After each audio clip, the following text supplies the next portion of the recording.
এই মুভিটির শুরুতে আমরা একটি বিয়ের কনেকে দেখতে পাই, যার মুখ থেকে শাড়ির আঁচলটা নামাতেই ছেলেটির সাথে সাথে তার ঘরের লোকদেরও জ্ঞান হারিয়ে যায়, কারণ এই মেয়েটি তার বউ ছিল না, বরং অন্য কারোর বউ ছিল। তখন দীপক নামে এই ছেলেটি তাকে জিজ্ঞাসা করে, কে তুমি আর এখানে কি করে পৌঁছালে? তখন মেয়েটি তাকে উত্তরে বলে, ট্রেন থেকে নামার সময় ভুল করে সে তার হাত ধরে চলে আসে।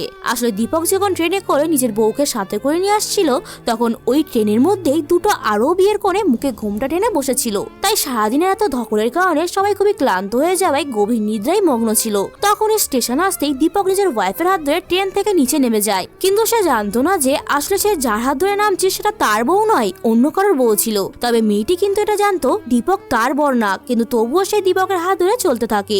এদিকে দীপকের আসল বউ ফুল দীপককে পাগলের মতো অন্য স্টেশনে এইদিক ওদিক খুঁজতে থাকে, যাকে দেখতে পেয়ে একটি লোক তার সামনে এগিয়ে আসে তাকে হেল্প করতে, যে কিনা দীপকের সাথে চলে যাওয়া ওই মেয়েটিরই বর ছিল।